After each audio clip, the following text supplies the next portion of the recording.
Glen Dix doing his best as usual to break his wrist, elbow and shoulder all at the same time. I thought with the return to the Adelaide street circuit this weekend, it would be a great opportunity to speak to a man that made waving the checkered flag during the Grand Prix era of the Adelaide Parkland circuit and have a chat with him. Glen Dix. Glen, thanks for joining us. You made waving a checkered flag an art, and that's what we all know you for. Glen Dix, as ever, performs contortions on the line. So you used to travel from South Australia to interstate to do flag waving and check out other motorsport? I was pretty lucky in a way that happened, and I used to be able to go interstate and see how they did things there and try and learn whether I could better it here.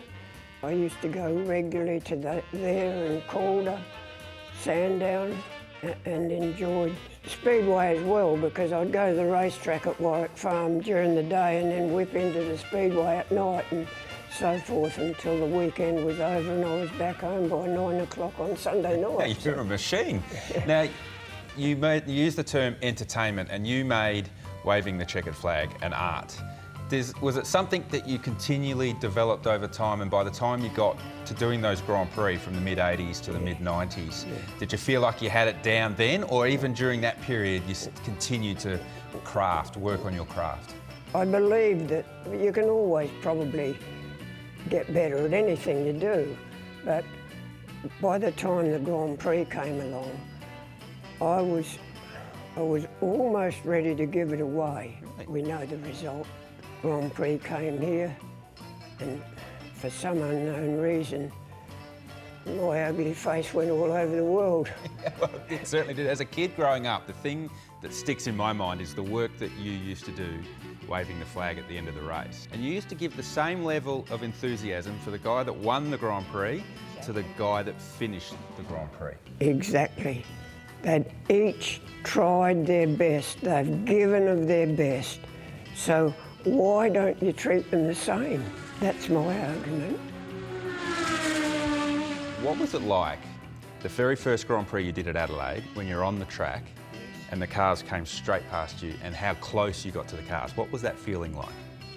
Well, to be perfectly honest, I'd watched the cars very closely.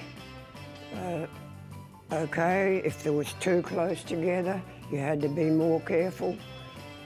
I didn't go out there basically demanding that this is my spot to stand, but I wanted the competitor to feel as though his efforts were not in vain. He was given a signal that would encourage him to say, well, that was worth winning. Did you have any close calls with any of the Grand Prix guys? With Niki Lauda, Alain Prost, any of those guys come close?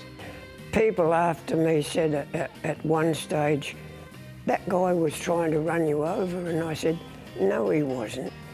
I believe that those guys, the majority of them, came over to share the moment with me, the same as I was sharing it with them. Now, Glen, I've driven past plenty of checkered flags in my time, but I've never, ever had the honour of having you wave the checkered flag for me. So I found a car. It's not size appropriate, so I'm going to try and get in. And whilst I'm jumping in, can you jump into position and wave the checkered flag for me? Like this. Yeah.